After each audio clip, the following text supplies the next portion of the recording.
J'avais bu, je respirais bien. Le sable au lever du jour est couleur de miel. J'étais heureux aussi de cette couleur de miel. Pourquoi fallait-il que j'eusse de la peine? Il faut que tu tiennes ta promesse, me dit doucement le petit prince, qui de nouveau s'était assis auprès de moi. Quelle promesse?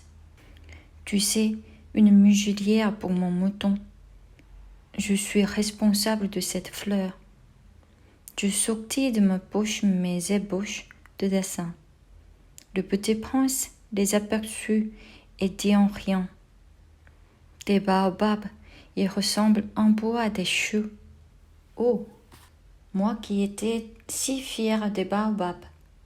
Ton renard, ses oreilles, elles ressemblent un peu à des cornes, et elles sont trop longues. Et il rit encore. Tu es injuste, petit bonhomme. Je ne savais rien dessiner que les bois fermés et les bois ouverts.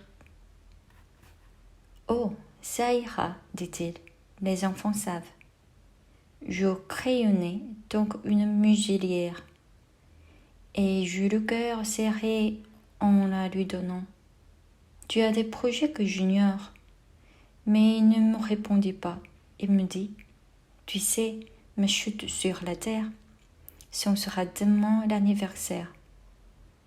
Puis, après un silence, il dit encore: J'étais tombé tout près d'ici. Et il rougit. Et de nouveau, sans comprendre pourquoi, j'éprouvais un chagrin bizarre. Cependant, une question me vint. Alors, ce n'est pas par hasard que le matin où je t'ai connu, il y a 8 jours, tu te promenais comme ça tout seul, à 1000 milles de toutes les régions habitées. Tu retournais vers le point de ta chute. Le petit prince rougit encore, et j'ajoutai en hésitant: À cause peut-être de l'anniversaire. Le petit prince rougit de nouveau.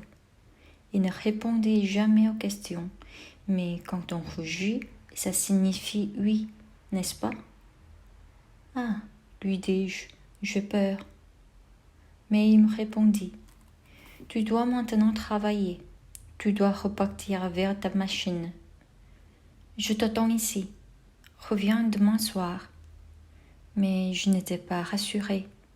Je me souviens du renard. On risque de pleurer un peu si l'on s'est laissé apprivoiser.